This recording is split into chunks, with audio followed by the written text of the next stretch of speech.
ଆଜି ଦାରୁଦିଅଙ୍କ ଅଧରପଣା ନୀତି। ଚଣ୍ଡୀ ଚାମୁଣ୍ଡା ଅସରୀ ମାନଙ୍କ ତୃପ୍ତି ପାଇଁ ପ୍ରସ୍ତୁତ ହେବ ପଣା। ବାହୁଡ଼ା ପରେ ରଥରେ ବିଜେ କରିଛନ୍ତି ଦାରୁଦିଅ। ଆଜି ବାହୁଡ଼ା ଯାତ୍ରାର ତୃତୀୟ ଦିନରେ ରଥ ଉପରେ ଅନୁଷ୍ଠିତ ହେବ ଅଧରପଣା ନୀତି। ତିନି ରଥକୁ ସ୍ୱତନ୍ତ୍ର ଉପଚାରରେ ପୂଜା କରାଯାଇ ପ୍ରସ୍ତୁତ କରାଯାଇଥିବା ସମୟରେ ରଥରେ ବହୁ ଦେବାଦେବୀ ବିରାଜମାନ ହୋଇଥାନ୍ତି।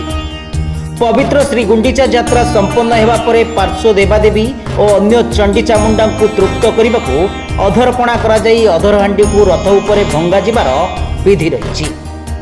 ଦ୍ୱାଦଶୀ ତିଥିରେ ରଥାରୂଢ଼ ଠାକୁରଙ୍କୁ ଅଧରପଣା ଭୋଗ ଅର୍ପଣ ହେବ। ଠାକୁରଙ୍କ ମଧ୍ୟାହ୍ନ ଧୂପ ସରିଲେ ଏହି ନୀତି ହେବ। ଛେନା, ଛାଚି, କ୍ଷୀର, ସର, ଗୋଲମରିଚ, କର୍ପୂର, ଜାଇଫଳ, କଦଳୀ ଆଦିକୁ ମିଶ୍ରଣ କରାଯାଇ ପଣା ପ୍ରସ୍ତୁତ କରାଯିବା ସହ ଏହାକୁ ରଥ ଉପରେ ଭଙ୍ଗାଯିବ। ସିଂହଦ୍ୱାର ସମ୍ମୁଖ ଛାଉଣି ମଠର କୂଅରୁ ପାଣିଆ ଆପଟ ସେବକ ପଣା ପାଇଁ ପାଣି ଯୋଗାଇବେ। ପରେ ପତ୍ରୀବଡ଼ୁ, ସୁଆରବଡ଼ୁ, ଗରାବଡ଼ୁ ସେବକ ତିନି ରଥରେ ପଣା ପ୍ରସ୍ତୁତ କରିବା ସହ ପୂଜା ପଣ୍ଡାମାନେ ପଞ୍ଚ ଉପଚାରରେ ପୂଜା କରିବା ପରେ ରଥ ଉପରେ ଅଧର ହାଣ୍ଡିକୁ ଭଙ୍ଗାଯିବ। ଅଧର ନୀତି ରାତି 8ଟାରେ ସମ୍ପନ୍ନ କରାଯିବାକୁ ପ୍ରଶାସନିକ ସମୟ ଧାର୍ଯ୍ୟ ହୋଇଛି। ଚତୁର୍ଦ୍ଧା ମୂର୍ତ୍ତିଙ୍କ ଅଧର ଉଚ୍ଚା ତମ୍ବକୃତି ମାଟି ପାତ୍ରରେ ପ୍ରସ୍ତୁତ ହେବ। ଭୋଗ ପରେ ରଥ ଉପରେ ହାଣ୍ଡି ଭଙ୍ଗାଯିବ। ମହାପ୍ରଭୁଙ୍କ ଅଧରାମୃତ ପାନ କରିବେ ରଥର ପାର୍ଶ୍ୱ ଦେବାଦେବୀ ଓ ଚଣ୍ଡୀ ଚାମୁଣ୍ଡା।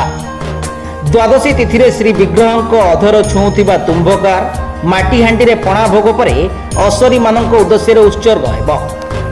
ମହାପ୍ରଭୁଙ୍କ ଅଧର ସ୍ପର୍ଶ କରୁଥିବାରୁ ଏହି ପଣାକୁ ଭକ୍ତମାନେ ମଧ୍ୟ ପ୍ରସାଦ ଭାବେ ପାଇଥାନ୍ତି।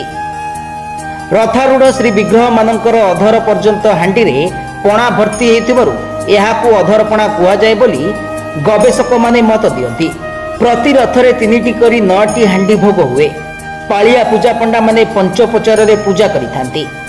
ମହାପ୍ରଭୁଙ୍କ ଅଧର ସ୍ପର୍ଶ ପଣାହାଣ୍ଡି ଭୋଗ ହେବା ପରେ ଭଙ୍ଗାଯିବାର ପରମ୍ପରା ଅନନ୍ୟ। ଆସନ୍ତାକାଲି ନୀଳାଦ୍ରି ବିଜେ କରିବେ ନୀଳାଦ୍ରିନାଥ। ଗତକାଲି ରଥ ଉପରେ ସୁନାବେଶରେ ଶ୍ରୀଜୀଉ ଦାଉ ଦାଉ ଦିଶୁଥିଲେ।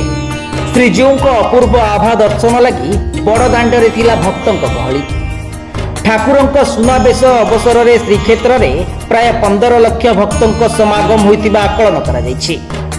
ସୁନାବେଶରେ ଠେଲାପେଲା ହୋଇ 500ରୁ ଅଧିକ ଶ୍ରଦ୍ଧାଳୁ ଆହତ ଓ ଅସୁସ୍ଥ ହୋଇଛନ୍ତି। ସେମାନଙ୍କୁ ଜିଲ୍ଲା ମୁଖ୍ୟ ଚିକିତ୍ସାଳୟ, ଯକ୍ଷ୍ମା ଓ ସଂକ୍ରାମକ ଏବଂ ଅସ୍ଥାୟୀ ଚିକିତ୍ସା କେନ୍ଦ୍ରରେ ଭର୍ତ୍ତି କରାଯାଇଥିଲା। ସେମାନଙ୍କ ମଧ୍ୟରୁ 45 ଜଣ ଗୁରୁତର ହୋଇଥିବା ବେଳେ 2 ଜଣଙ୍କ ଅବସ୍ଥା ଅତ୍ୟନ୍ତ ଗୁରୁତର ହୋଇଥିବାରୁ ସେମାନଙ୍କୁ ଅନ୍ୟତ୍ର ସ୍ଥାନାନ୍ତର କରାଯାଇଛି। ସେହିଭଳି ସମୁଦ୍ରରେ ସ୍ନାନ କରି 5 ଜଣ ପର୍ଯ୍ୟଟକ ଆହତ ହୋଇ ଜିଲ୍ଲା ମୁଖ୍ୟ ଚିକିତ୍ସାଳୟରେ ଚିକିତ୍ସିତ ହେଉଥିବା ଜଣାପଡ଼ିଛି। ବ୍ୟୁରୋ ରିପୋର୍ଟ, ସର୍ବସାଧାରଣ ନ୍ୟୁଜ୍।